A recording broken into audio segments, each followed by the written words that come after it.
Graça e paz de Jesus, estamos iniciando aqui hoje a nossa roda de conversas que serão bem frequentes aqui no nosso Conversas Teológicas.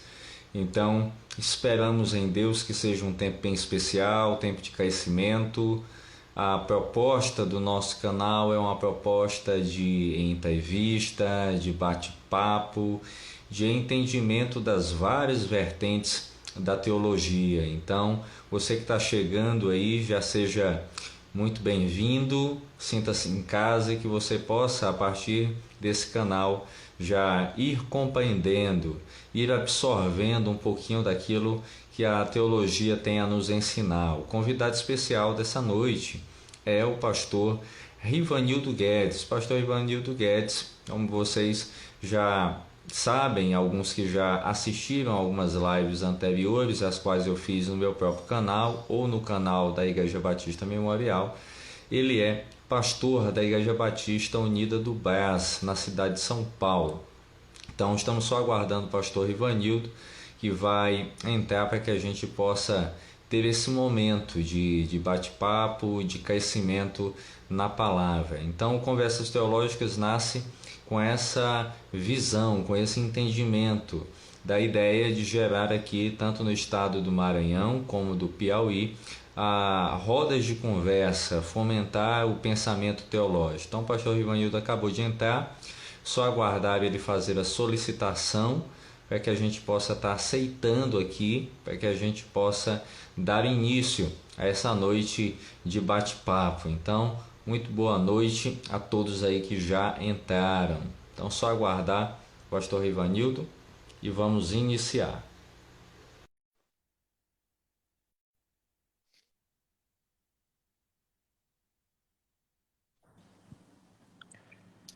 Agora sim, Agora sim, agora tá ótimo. chegamos.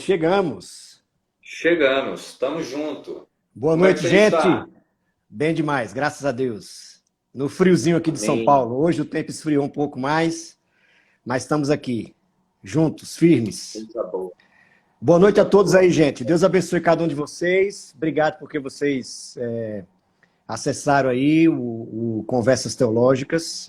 Obrigado ao meu irmão e amigo, pastor Ramon. É uma alegria estar aqui com vocês para a gente conversar sobre esse tema tão instigante, que é o tema da teologia. Amém. Pastor Ivanildo, nós é que agradecemos, que somos gratos pela oportunidade que o Senhor está disponibilizando esse tempinho para que a gente possa estar conversando. É um projeto novo, é um projeto em que eu espero estar junto com alguns pastores, amigos, colegas e outros que virão, estar fomentando o papel teológico no Maranhão e também no nosso estado vizinho, que é o Piauí. Como nós sabemos aqui, nós temos algumas dificuldades de ordem financeira, dificuldades nas nossas instituições de ensino. Então, isso é algo que nós estamos tentando ainda vencer. E a proposta desse canal, que ainda é novo, novinho ainda, é um bebê, é iniciar esse bate-papo com amigos, com colegas que têm pensamentos teológicos, às vezes, semelhantes aos nossos, mas que também têm pensamentos teológicos diferentes, entendendo que aqui é um espaço abrangente, amplo. Então, Nato, você vai ver o pastor Ivanildo aqui, você vai ver um outro pastor de uma outra linha ali, dentro dessa roda de conversas. A ideia não é firmar a posição ou dizer que iremos entrevistar ou ter somente algumas pessoas de uma única linha, mas o entendimento de que nós devemos levar conhecimento às pessoas e, claro, entendendo que a teologia tem esse papel de ser uma teologia pública a partir da minha, da sua vida, da vida daqueles que formam a comunidade eclesiástica. Perfeito, pastor Ramon. É nisso que eu acredito mesmo.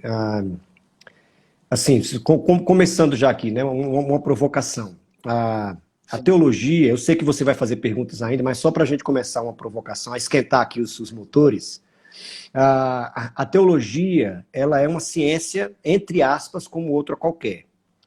Evidentemente, é uma ciência muito mais ligada ao campo do que a gente chama de ciências humanas, né? Do que de outros campos do saber.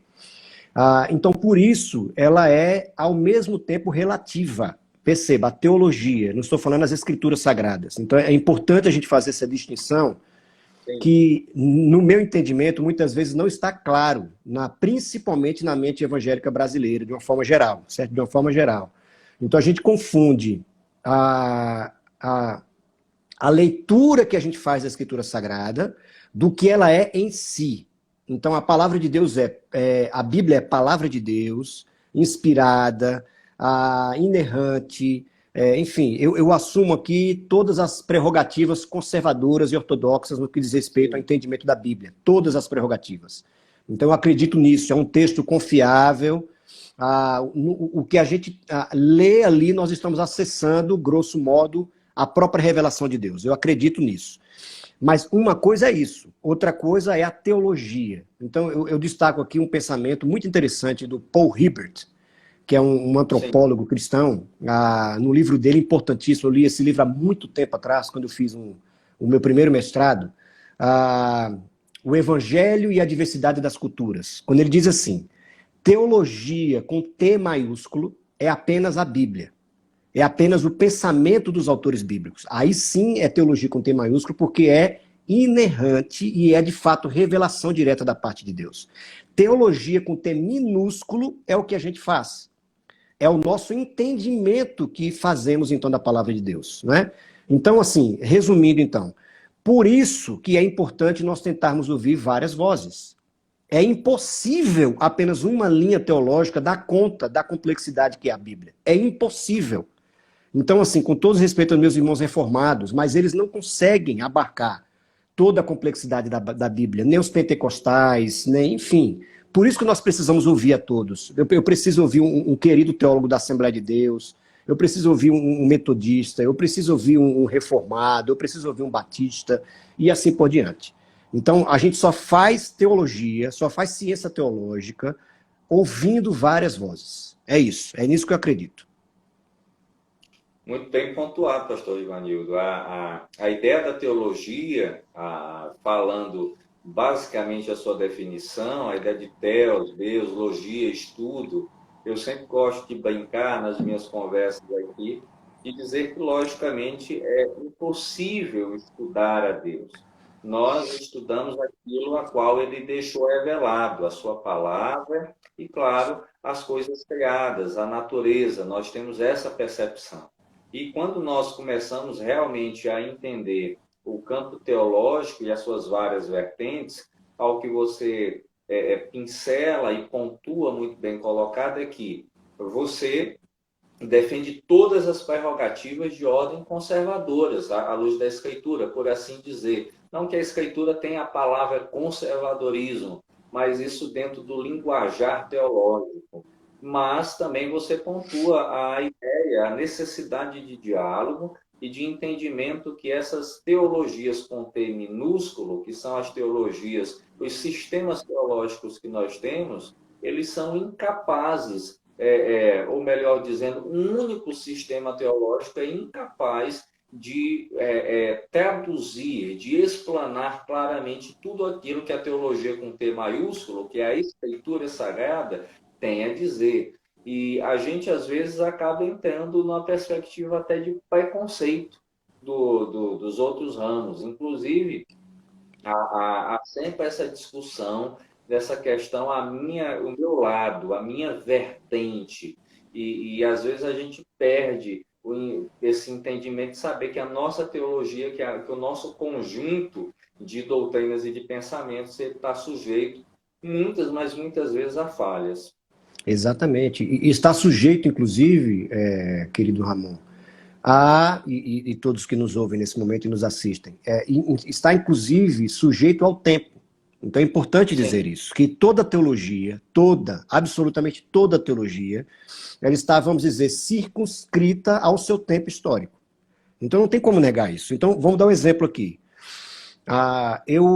eu afirmo muitas das grandes ideias da Reforma Protestante, sem dúvida, como eu sei que você também, e como muitos que nos assistem. Claro que sim. A salvação pela graça de Deus, enfim, as solas da Reforma Protestante, e assim, a hermenêutica calvinista também, que eu aprecio muito, vários pontos da hermenêutica calvinista e assim por diante. Mas nós não podemos negar que a Reforma Protestante, e aqui eu quero citar aqui o Alistair McGrath, eu acho que ele ajuda muito a gente nisso, eu quero destacar um livro dele em especial, que é a formação intelectual da Reforma, a herança intelectual da Reforma, uma coisa assim, é da Cultura Cristã, da editora Cultura Cristã. Vale muito a pena ler esse livro. Muito bom esse livro. Excepcional. Onde ele diz assim, que mesmo os grandes ícones da Reforma, como Calvino, Lutero, Zwingli, etc., eles não concordaram em tudo entre si, no que diz respeito aos grandes temas, né, da teologia, da eclesiologia e assim por diante. Então, se nem eles concordaram, por que é que nós temos que concordar em tudo? Então, mais uma questão que eu destaco. A minha questão que eu vejo, no que diz respeito aqui no nosso Brasil, nesse novo movimento reformado, eu acho que um dos pontos onde eles pecam é o seguinte, é quando eu afirmo, em primeiro lugar, o que João Calvino fala sobre a Escritura Sagrada, do que eu tentar entender de fato o que Paulo disse, por exemplo, sobre ele mesmo. Do que Moisés disse sobre ele mesmo, sobre os escritos deles, João, o apóstolo João, Lucas e assim por diante. Então, me parece que nós carecemos muito mais de uma teologia, de fato, bíblica, e teologia bíblica que, leia-se, a teologia que chega o mais próximo possível do texto bíblico, daquele original, daquela intenção original do autor, do que a gente ouvir primeiro as vozes externas, vamos dizer, ao que a Escritura Sagrada disse. Então a gente precisa de uma teologia bíblica sadia, madura, com o viés o mínimo possível por exemplo, da teologia sistemática. Então, entrando num terreno um pouco mais agora, um pouco mais, vamos dizer, técnico, um pouco mais acadêmico, então a teologia sistemática ela é importantíssima. A teologia sistemática ela nos ajuda como a própria palavra já diz, a organizar um pouco melhor o pensamento teológico, certo? Mas é importante dizer, aí eu vou trazer aqui um pouco o pensamento judaico. Então, para um judeu estudioso da Torá, enfim, da Bíblia hebraica, é quase que inconcebível ele falar de teologia sistemática. Eles não falam sequer de filosofia judaica, eles falam de pensamento judaico. Porque na cabeça deles, aí aqui eu cito Abraham Joshua Heschel, eu cito Newton Bonder, eu cito o Rosenzweig, que é outro filósofo judeu importantíssimo, e alguns outros. Eles acham inconcebível você falar de sistematização da teologia, porque eles dizem assim, como é que você pode sistematizar uma pessoa, que é Deus? Como é que você vai colocar Deus dentro de uma caixinha e tentar dissecá-lo, entender cada parte de Deus, e, enfim, não faz sentido. Não faz sentido. Por quê? Por quê? Quando nós falamos de teologia sistemática, nós já estamos permeados por uma mente absolutamente moderna. Então nós somos modernos na nossa forma de entender a Escritura. Nós somos ocidentais na forma de nós lermos a palavra de Deus. Então a teologia sistemática ela ajuda sim, mas ela pode limitar o nosso entendimento da Escritura Sagrada, certo? Ela pode engessar a nossa reflexão sobre a Escritura Sagrada. Porque, aí aqui eu encerro esse momento aqui, esse meu parêntese, é como se a teologia sistemática estivesse fazendo perguntas de uma maneira que os autores não fizeram, os autores bíblicos não fizeram, certo? Então, aí aqui eu encerro com a fala do Kevin Van Hooser. Eu tenho lido bastante o Kevin Van Hooser ultimamente, e ele é um teólogo sistemático, mas ele com todo respeito aqui ao N. Gruden, diferente do N. Gruden, confesso que eu não sou muito fã do Gruden, eu praticamente nunca li o Gruden. Eu não me agrada muito esses sistemas teológicos muito fechados para a gente tentar entender Deus.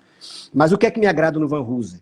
Porque ele conseguiu compreender uma insuficiência da linguagem teológica pós-iluminista, vamos dizer, no mundo moderno. Certo?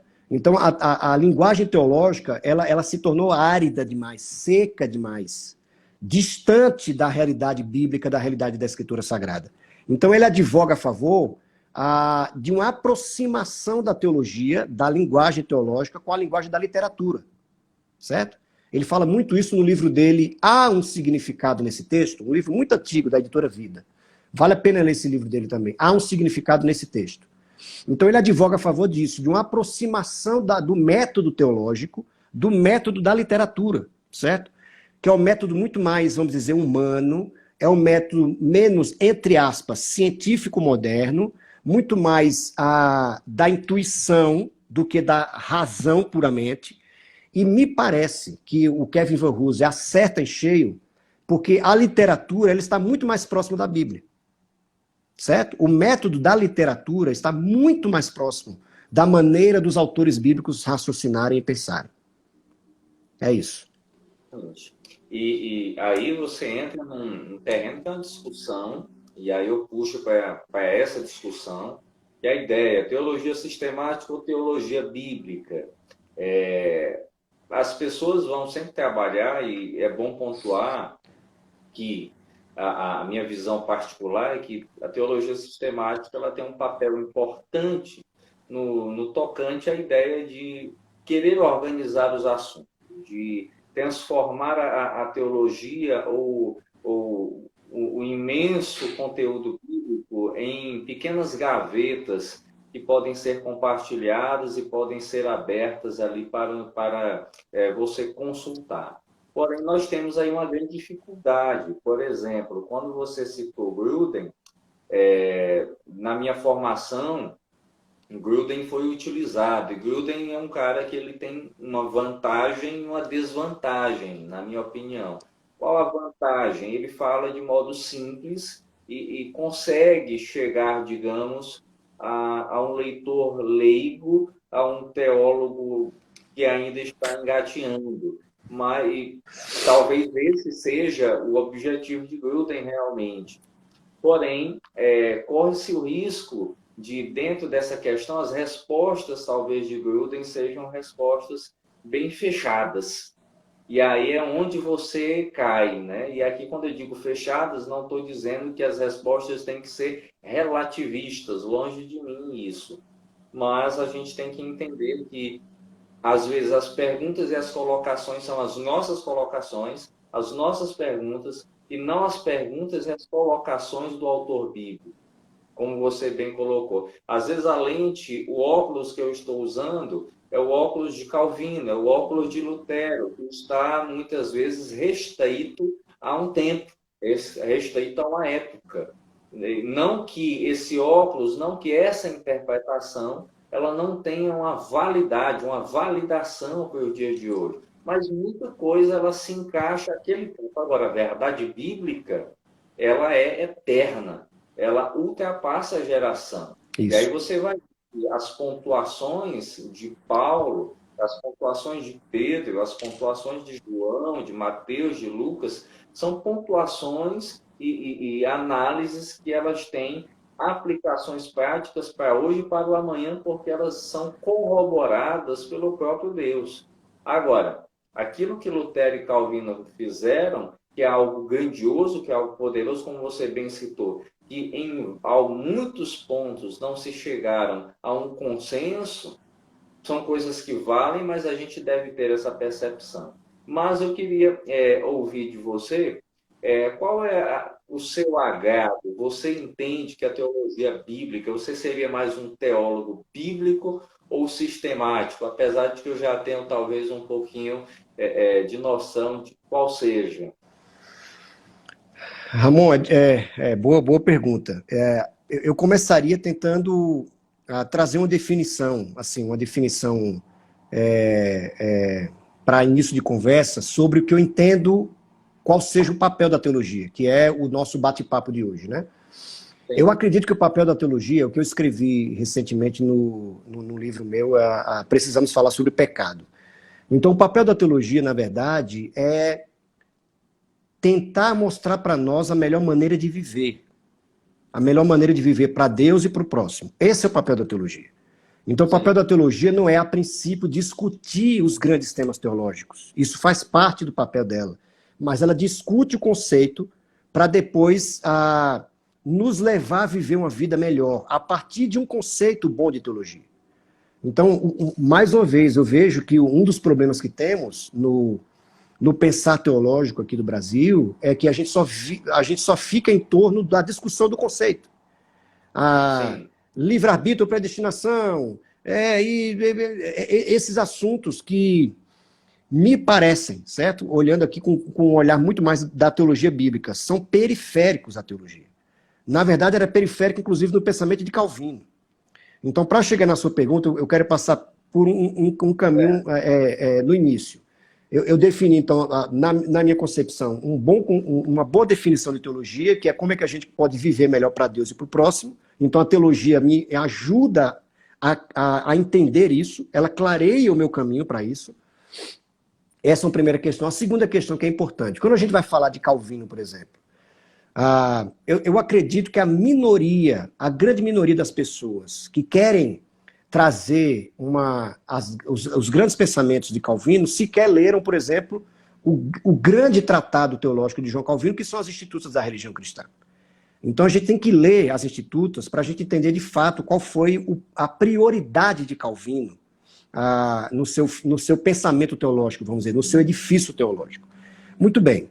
Então, onde é que eu me encaixo um pouco mais? É difícil dizer onde é que eu me encaixo um pouco mais. Eu tento, Ramon e cada um que nos ouve nesse momento e nos assiste, me aproximar o máximo possível da Bíblia. Então eu leio a Bíblia diariamente, numa visão tanto devocional quanto pastoral e quanto, vamos dizer, teológica mesmo também, profissional, vamos dizer assim, né? Então, eu tento ao máximo extrair da Bíblia as ideias, o comportamento, a ideia de discipulado, de como viver para Deus, de como viver para o próximo e assim por diante. Mas, aí eu trago aqui a questão uma questão que o Luiz Felipe Pondé, uma vez eu conversando com ele exatamente sobre isso, ele disse algo interessante. Ele falou assim, o cristianismo, a gente não pode negar que ele tem, grosso modo, duas grandes raízes que fizeram com que ele nascesse, vamos dizer. A primeira raiz é a raiz judaica, certo? Então, todo o pensamento judaico, vamos dizer assim, está por trás do cristianismo, certo? Toda forma de conceber o mundo, de olhar a realidade, de imaginação, etc., estão ali no judaísmo e como uma das raízes do cristianismo. Mas o cristianismo também é grego, e não tem como negar isso. Ou seja, o cristianismo trabalha também com grandes conceitos, vamos dizer, abstratos. Essa maneira, então, de analisar o mundo de maneira, às vezes, cartesiana, vamos dizer assim. Não tem como a gente negar isso. O cristianismo também é grego. Ou seja, o que é que eu quero dizer com isso? Que, inevitavelmente, nós, pastores, teólogos, vamos vir e mexe a analisar a Escritura de maneira moderna, de maneira sistemática. Porque a teologia sistemática nada mais é do que um fruto grosso modo, da visão iluminista, da visão mais moderna do mundo, certo? Então eu diria que eu tento transitar por entre esses dois caminhos. Eu tento me aprofundar na teologia bíblica, por isso eu leio a Nicholas Thomas Wright, muito Nicholas Thomas Wright, tem me influenciado muito ultimamente, mas eu tenho lido também o Christopher Wright, e outros grandes teólogos bíblicos também, que têm me aproximado. O John Walton, eu tenho também lido bastante ele ultimamente, e pensadores judaicos, que têm me ajudado a penetrar mais na Bíblia de fato.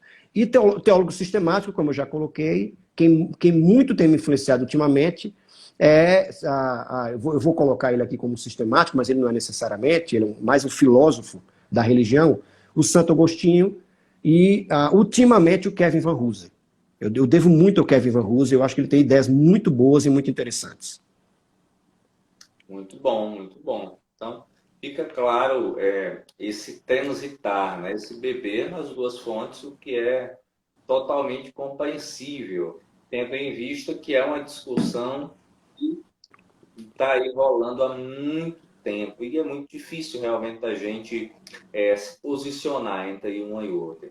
Eu separei uma questão para você, que é dentro dessa questão que nós estamos discutindo, do que é a teologia, e estou aqui desmembrando para algumas questões. Com certeza você já ouviu falar de teologia pública. Sim. E eu queria te perguntar se falta uma teologia pública no Brasil. E se ela existe, como é que a gente pode identificar se ela realmente é boa ou ela é ruim? Boa pergunta. Boa pergunta. Eu já tenho lido teologia pública já há um bom tempo, há alguns anos, na verdade. Existem várias teologias públicas escritas muito boas. Eu vou destacar um autor aqui que também me influenciou muito no passado. Ele é um teólogo sistemático também. No passado ele me influenciou muito, hoje nem tanto, mas eu ainda trago muitas ideias dele para, enfim, para o que eu escrevo, o que eu prego, o que eu ensino, etc. Que é o Jürgen Moltmann, que é o grande teólogo alemão lá, luterano, inclusive. Exatamente, o famoso teólogo da esperança. Então eu já li praticamente tudo dele, traduzido para o Brasil, inclusive algumas coisas em inglês também. Ele é excelente, excelente. Não concordo com tudo que ele diz, ele tem algumas questões um pouco fora da curva, vamos dizer assim, do pensamento um pouco mais conservador, vamos dizer assim, mas ele é excelente, excelente. Então a ideia dele de trindade é muito boa, de criação é muito boa, e assim por diante. Então ele tem alguns propósitos de teologia pública muito boas, certo? Eu destacaria ele, então, que vale a pena ler o Jürgen Moltmann. No Brasil, existem algumas teologias públicas já escritas. Então, se não me falha a memória, num passado mais recente, o teólogo Ronaldo Cavalcante escreveu uma teologia pública interessante, eu não lembro agora o nome do livro, e Júlio Zabatiero também escreveu uma teologia pública interessante, bem interessante. Quem eu tenho lido hoje, exatamente nesses dias, sobre teologia pública, aí depois eu digo, eu vou fazer uma análise do que eu penso da teologia pública, é o teólogo americano James Smith, com a trilogia que a editora Vida Nova traduziu recentemente e lançou no Brasil. Vale muito a pena ler. A trilogia dele, que é Liturgias Culturais. O primeiro livro é Desejando o Reino, depois vem Imaginando o Reino, e por último, Aguardando o Rei, que é de fato o livro dele mais focado na teologia pública. O último dele, que é Aguardando o Rei. Eu já estou lendo o segundo, que é Imaginando o Reino. Muito bom, as ideias dele são muito boas. Ele é um agostiniano, ele estudou na faculdade agostiniana, lá nos Estados Unidos, mas eu estou, assim, impressionado com a capacidade dele de interagir, inclusive com cientistas sociais, como Merleau-Ponty, Pierre Bourdieu, e outros. Assim, impressionante a capacidade dele de ser, de fato, um teólogo, de conseguir analisar de maneira, entre aspas, neutra, porque é impossível ser absolutamente neutro, mas de maneira um pouco mais neutra, o pensamento desses autores que fogem desse nosso ciclo teológico, né? O Kevin Van Hooser fez isso também no seu livro Teologia, Pastor como Teólogo Público, um livro interessantíssimo também do Kevin Van Hooser. Ele interage lá no livro dele com o marxista, meu Deus, italiano, esqueci o nome dele agora. Enfim, vale muito a pena também ler esse livro dele. Seria o Vátimo? Não, não é o Vátimo, não. Eu já vou lembrar o nome dele e menciono aqui. Vou lembrar o nome dele. Mas, enfim, o que é que eu penso da teologia pública? Em grosso modo, no que eu tenho lido, no que eu tenho percebido. A teologia pública, ela tem um perigo muito grande dela ela se render, vamos dizer assim, a esse estado moderno que a gente conhece, certo? Essa forma moderna de conceber o Estado, a sociedade, a própria religião, a igreja, e não trazer consigo, vamos dizer assim, para o debate público, uma teologia mais, de fato, bíblica. Uma concepção, vamos dizer, antropológica do ser humano mais bíblica, de fato. Certo? Então, eu vou citar um caso aqui, um caso em especial, para você perceber como é perigoso a gente se curvar muito mais a uma concepção moderna de Estado do que o que a Bíblia e a teologia acreditam sobre o Estado e a nossa posição nesse Estado moderno como a gente conhece. Eu estava numa conversa de pastores uma vez, e eu lembro que o pastor que dirigia a reunião, que dirigia o debate, ele disse assim: todo cristão que se preze, principalmente pastores, são obrigados a se filiar a um partido político. Porque nós só conseguimos, vamos dizer, transitar na polis, vamos dizer assim, na sociedade, por meio dos partidos políticos. Porque os partidos políticos é o que fazem acontecer a política, é o que fazem girar a política. O fazer político é por meio dos partidos políticos. Aí, na hora, eu praticamente levantei a mão e disse assim, como assim, meu irmão? E você vai desprezar, então, anos e anos, principalmente no início da igreja, onde a igreja era perseguida pelo Estado.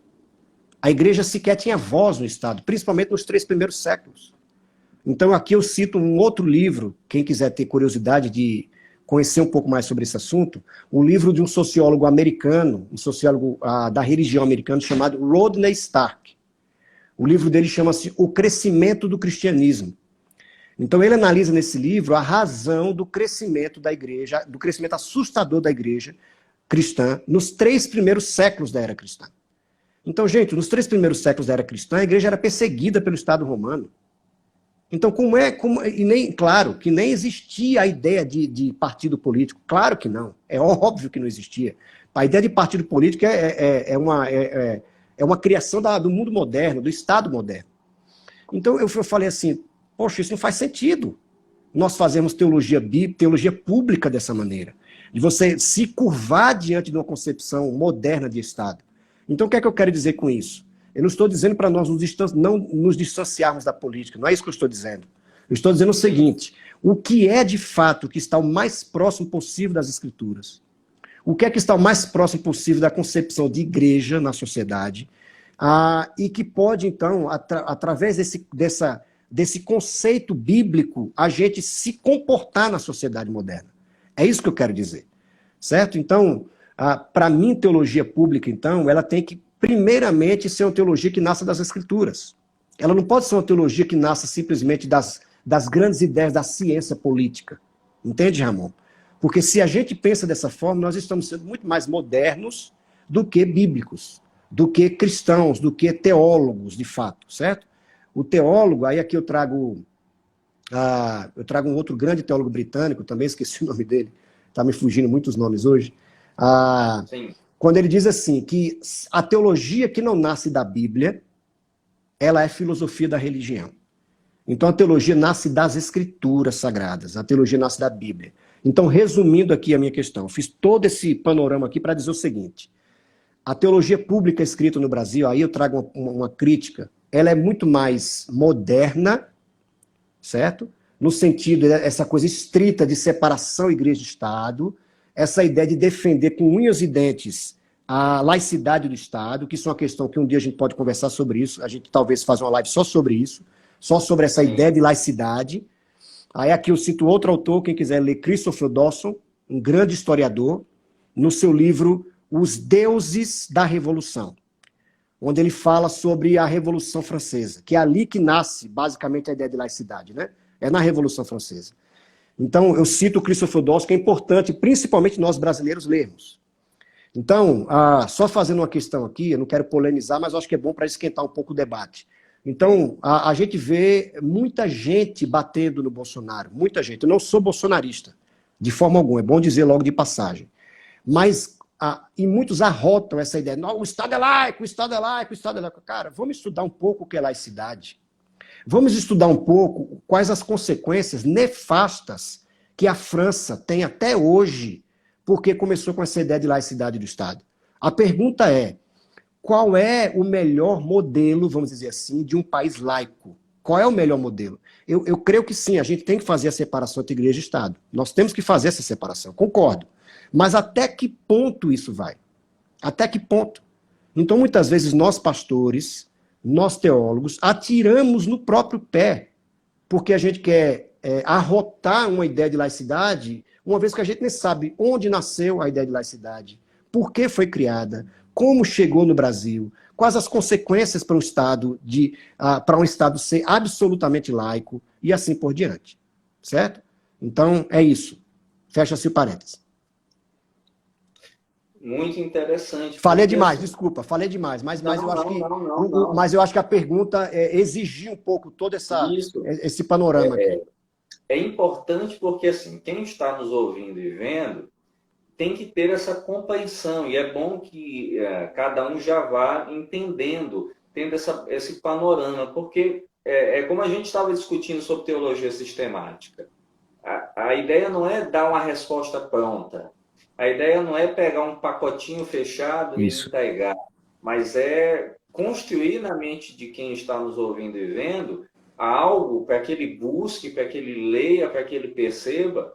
E hoje eu percebo dentro dessa teologia pública que cada pastor quer fazer a sua teologia pública com esse pensamento moderno.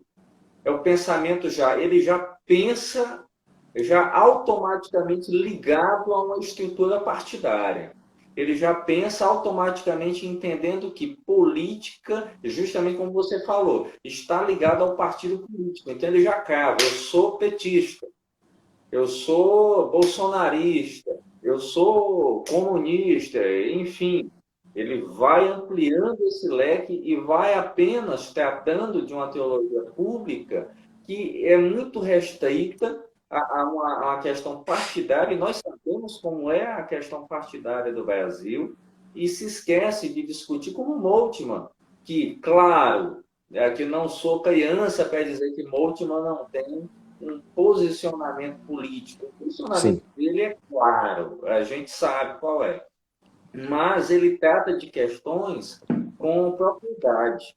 E a maioria dos nossos queridos colegas pastores e teólogos, Brasil afora, sequer, como você disse, sabem o que é laicidade, sequer sabem o que é separação da igreja do Estado, e acabam apenas opinando e debatendo nessa superficialidade, que é algo que não ajuda, que não constrói. Então, é muito importante. Aqui no Brasil, recentemente, teve um teólogo chamado Miroslav Volf, Sim. que acho que lançou um livro, agora estou esquecido qual foi a editora, falando sobre teologia Mundo Cristão. pública. Mundo Cristão. Mundo Cristão. Então, Sim. Wolff dialoga com tudo isso, inclusive ele deu uma palestra em São Paulo. Isso. Não sei qual foi. Na Catedral Evangélica. Na Catedral Evangélica, isso, e é um desses teólogos que discute. Mas, muito bem, já que a gente entrou nessa polêmica, vou aqui também continuar a atiçar ela. Nós teríamos hoje no Brasil uma teologia política? Ou existe teologia política, ou é uma invencionice teológica?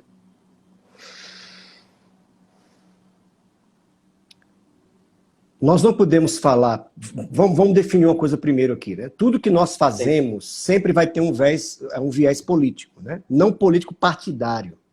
Político no sentido de se enfronhar no poder, vamos dizer, nos laços de poder, certo? Porque política, em um certo sentido, é isso, é as relações de poder na sociedade. Então não tem como a teologia não tocar nessas questões, porque como o Nicholas Thomas Wright muito bem coloca, no seu livro que eu estou lendo, inclusive agora, inclusive eu quero não só sugerir, mas incentivar que os nossos ouvintes agora e que nos assistem, leiam Nicholas Thomas Wright, os livros dele estão sendo traduzidos, principalmente pela Thomas Nelson Brasil, então vale demais a pena ler esse cara. Ele é vivo ainda, é um anglicano britânico, que, assim, para mim, é uma das grandes autoridades em teologia bíblica do Novo Testamento no mundo hoje.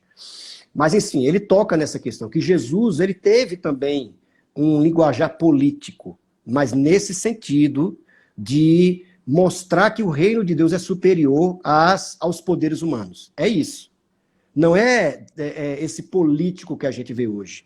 Não é essa ideia de política como necessariamente guerra de Estado, como anarquia. Não é isso que eu consigo ver e nem que o N.T. Wright traz para nós. Mas muito bem. Dito isso, vamos agora para o que você pergunta, se no Brasil nós temos essa teologia política. Eu creio que sim, já foi muito bem escrita, ainda que eu não concorde com tudo que eles disseram, mas eu não posso negar a genialidade e a profundidade dos grandes teólogos da libertação. Então a teologia da libertação foi uma teologia política, não deixa de ter sido uma teologia política. Então eu lembro que no início da minha caminhada no seminário, etc., eu me interessei muito pela teologia da libertação, inclusive eu acredito que quem quer fazer teologia no Brasil tem que ler teologia da libertação. É evidente que você vai discordar de muita coisa, é evidente, Mas tem que ler Teologia da Libertação, tem que ler Leonardo Boff, tem que ler Clodovis Boff, tem que ler José Comblan, tem que ler João Batista Libânio, tem que ler Carlos Mestres, tem que ler esses caras. A gente tem que passar pelo que eles disseram para a gente... É aquela coisa, né? Eles se tornam quase um clássico, vamos dizer, na teologia. Clássico no sentido de que você tem que passar por ele para você conseguir fazer teologia, certo? Para você conseguir criar algo novo na teologia. É esse sentido de clássico que eu quero dizer. Então a teologia da libertação foi isso, Ramon. Foi uma tentativa de uma teologia política. Não deixa de ser, porque eles pegaram toda a hermenêutica marxista, vamos dizer assim, para ler as escrituras sagradas. Tem muita coisa boa? Sem dúvida. Muita coisa boa. Mas tem muita coisa que a gente tem que dispensar, certo? Então, mas se você lê muitos livros do passado do Leonardo Boff, ele foi um gênio teológico. Leonardo Boff fez doutorado na Alemanha em teologia e em filosofia. Então, ele foi um homem que soube o que disse. Ele foi profundo naquilo que disse. Então, eu volto a dizer, gente, se você tem preconceito de ler essas coisas, você não, com todo respeito, você não vai saber fazer teologia. Não é porque nós temos que nos curvar diante deles, mas no sentido que a gente não pode ter preconceito se a gente quiser fazer teologia de fato, de ser um cientista da teologia, um cientista da religião, etc. Então eles foram, na minha cabeça eles foram. O que a gente vê hoje de alguns pastores que querem se posicionar de uma forma um pouco mais política, eu não acredito que seja a teologia política que eles fazem. Eles não têm um sistema teológico, político por trás deles, certo? Eles têm ideias, mas não um sistema como é a teologia da libertação. Então, resumindo, fora a teologia da libertação, eu não vi ainda nenhuma teologia política escrita no Brasil. Nenhuma. Sim. E é importante que você traz que a maioria das pessoas entende o seguinte: aquilo que eu leio, enquanto teólogo, já é aquilo que eu defendo. E não deve ser assim. Como você disse, o bom teólogo é aquele que lê, e lê muito, das mais variadas correntes, para que ele possa ter uma palavra, um comentário, uma explanação coerente. Então, como eu vou falar, como a gente citava anteriormente, de João Calvino, se eu nunca li nada de João Calvino. Isso. Eu vou citar, não, porque João Calvino era bonito, porque João Calvino era interessante, era alguém da barba bonita. Não é essa a discussão. A teologia da libertação não tem nenhum valor. Ela tem um valor para o grupo. Ela tem um valor dentro do campo acadêmico. Eu, particularmente, tenho N restrições à teologia da libertação, justamente pelo seu aspecto praticamente político. Agora, nós vamos passar dentro da academia sem ler isso? Até para que eu critique, é uma questão básica, até para que eu critique, faça uma reflexão apurada e correta, eu preciso ler. Exatamente. Agora, e aí eu vou até polemizar, tem muito camarada, usando até a expressão que os comunistas usam, camarada, que critica, desce além em Leonardo Boff e outros, mas não tem nem um terço da formação que ele tem. Exatamente. E nunca leram ele também. E nunca leram nada praticamente que ele escreveu. Isso. E aí vão usar aquele argumento. Eu prefiro mesmo ser um teólogo de um seminário básico do que ter um doutorado liberal. É isso. Mas a gente está discutindo justamente o campo acadêmico para que a gente critique. E não é necessário ler Leonardo Boff, não é igual a concordar com Leonardo Boff. Assim como quem está do outro lado da teologia da libertação precisa ler um autor reformado, e isso não vai implicar dizer que ele seja um reformado. Mas pegando esse gancho, eu vou te fazer uma pergunta mais pessoal. Você se definiria como um teólogo reformado, liberal, arminiano, ou nenhum desses sistemas ligado? Ramon, essa é uma das questões, eu acho que mais complicadas, sabia? Quando a gente conversa sobre... E isso não é só no meio, vamos dizer, evangélico, pastoral, teológico. Isso é em qualquer meio no Brasil. É impressionante. Eu quero citar aqui um exemplo para depois responder a pergunta, certo? Certo. Eu lembro que Tudo bem.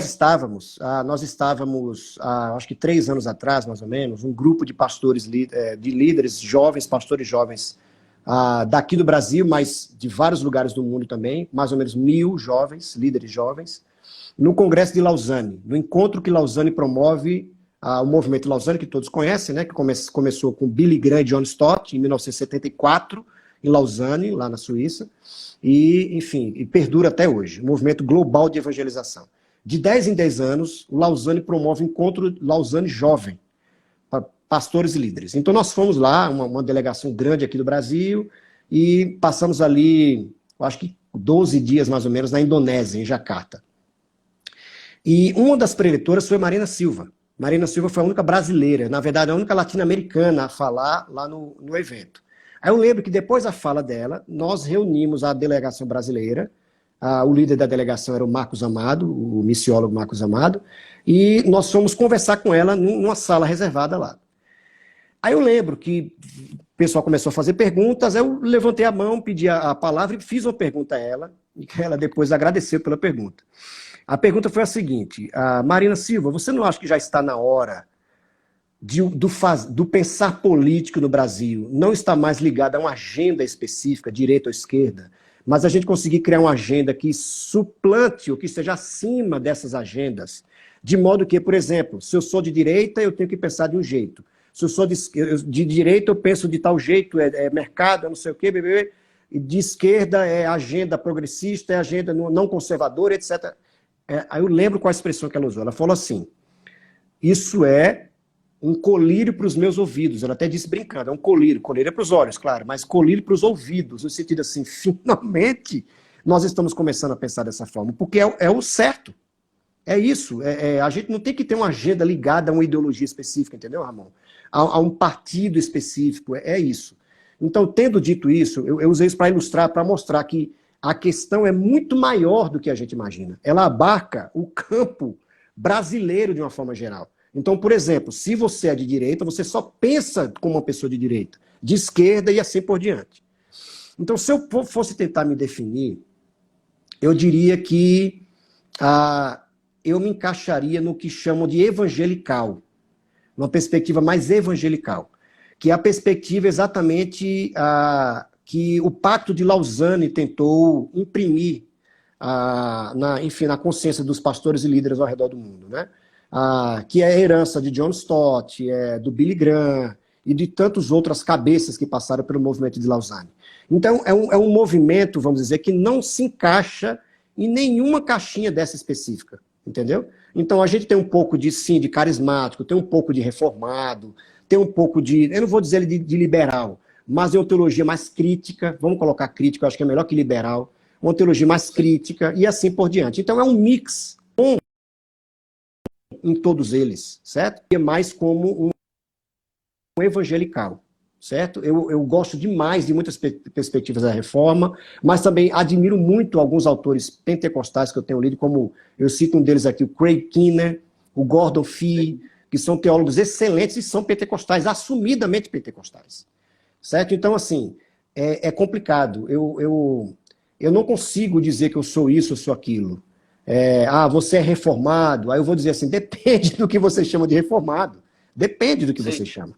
Então, para muitos, reformado é você acreditar nas solas, você ser a favor da predestinação. Eu falei, não, para a conversa, porque não dá.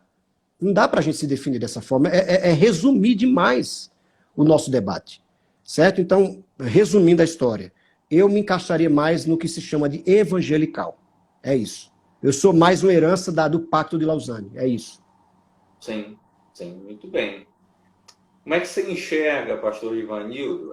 Você já falou da teologia da libertação e já pontuou, mas como é que você enxerga movimentos teológicos como teísmo aberto e teologia inclusiva, vou colocar aqui? Como é que você vê esses dois movimentos? Muito bem. Difícil também, mas vamos pelo teísmo aberto, que eu acho que ele é mais fácil. O teísmo aberto tem muitas lacunas, né? Muitas lacunas. um exegeta bíblico um pouco mais criterioso, um teólogo bíblico um pouco mais experimentado, vai perceber, e que tem um acervo grande de leitura, porque isso é uma outra questão, Ramon, que eu acho que é importante a gente aqui estimular a galera do seu canal para que leiam. O brasileiro lê pouquíssimo, pouquíssimo. Então é impressionante, porque o pessoal que está aí, essa galera jovem, essa galera que está começando agora na trilha da teologia, lê 2, 3, 4 livros e já acha que consegue responder tudo, que já consegue debater sobre qualquer assunto teológico. Meu Deus, a gente tem tanto o que caminhar ainda. Eu estou há anos nos estudos, eu estou concluindo o meu segundo doutorado, o segundo doutorado agora da PUC de São Paulo. Eu pesquisei sobre Machado de Assis, a influência do cristianismo em Machado de Assis. Então, a gente pode um dia conversar sobre isso também, sobre quais as influências cristãs sobre Machado de Assis e que levou ele a escrever do jeito que escreveu, que para mim é o grande gênio da literatura brasileira, né, o Machado. Mas voltando à questão aqui. Então, gente, leiam, vocês que nos assistem agora, leiam, sem preconceito, leia de tudo, leia. Mas voltando à questão. Qualquer teólogo um pouco mais experimentado, que tem um acervo grande de leitura boa, não leitura qualquer, não leitura fajuta, leitura boa, sabe que o teísmo aberto tem muitas lacunas, certo? Então, mais uma vez, o teísmo aberto tem uma perspectiva, grosso modo, muito mais moderna, vamos dizer assim, de leitura bíblica do que, de fato, o que a Bíblia apresenta como visão de mundo, como visão como cosmovisão, como perspectiva das coisas e assim por diante, certo? Então, por exemplo, até um judeu, eu vou citar aqui Abraham Yoshua Heschel, que é quem eu tenho mais proximidade. O Abraham Yoshua Heschel, que era um judeu, um rabino, ele não nega a soberania de Deus, ele não nega que Deus está, sim, de alguma forma misteriosa, mas está dirigindo a história. A história, sim, ela tem um sentido. Nós não estamos perdidos no mundo, certo? Então, a primeira questão do teísmo aberto, várias lacunas. Então, o teísmo aberto, com todo respeito, era uma teologia ruim. Eu diria que é uma teologia ruim, ela é fraca, é uma teologia fraca. Ela não responde, de fato, de maneira, eu acredito, de maneira aceitável, de maneira concreta, de maneira substancial aos dilemas do ser humano, certo? Aí vamos para as teologias inclusivas, então. Eu tenho um problema, praticamente, com a teologia inclusiva. Não, alguns deles, mas eu vou citar pelo menos 2 problemas que eu tenho aqui com a teologia inclusiva. Primeiro é que o que parece é que a teologia inclusiva nega toda a tradição do cristianismo a favor dos menos favorecidos, certo? Mais uma vez, pouca leitura. Esse pessoal tem pouca leitura. Então, eu quero citar um autor aqui, que é o que tem servido para mim como teórico para eu ler o Machado de Assis, certo? Que é o grande René Girard. René Girard foi professor, já falecido, mas foi professor emérito de Stanford. Então ele não era nem professor de seminário, ele era um professor de uma das maiores faculdades do mundo, que é a Universidade de Stanford, nos Estados Unidos. Então, uma produção enorme, passando por teologia, filosofia, antropologia, literatura, psicologia social. Ele interagiu com Freud, com o pensamento de Freud, evidentemente, com o pensamento de Marcel Mauss, com o Dostoiévski, com o pensamento de Claude Lévi-Strauss e assim por diante. Os grandes teóricos das ciências humanas ele interagiu. É tanto que o filósofo Michel Serres, quando o René Girard foi aceito como, olha bem, gente, membro da Academia Francesa de Ciência. Então ele não foi qualquer homem.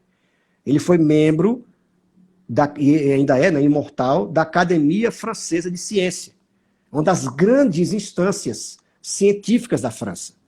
Então Michel Serres disse sobre René Girard. René Girard é o Charles Darwin das ciências humanas. Então, ou seja, era um homem assim, de um conhecimento vastíssimo de todas as áreas praticamente do saber. Mas muito bem, eu fiz a propaganda do René Girard para dizer que eu me apoio num grande cientista social, que é o René Girard, para dizer o que eu vou dizer agora. Para o René Girard, o cristianismo histórico, o cristianismo que a gente conhece, o cristianismo dos evangelhos, da Bíblia, o cristianismo, vamos dizer, conservador, vamos dizer assim, é o grande responsável pelo mundo um pouco melhor que nós temos hoje. Então, se não fosse o cristianismo, diz René Girard, o mundo seria muito pior do que ele é. Então, o que é que René Girard disse? O que é que René Girard disse? Essa ideia de favorecer as minorias, isso sempre esteve presente no âmago do cristianismo, sempre esteve presente. Jesus sempre defendeu isso.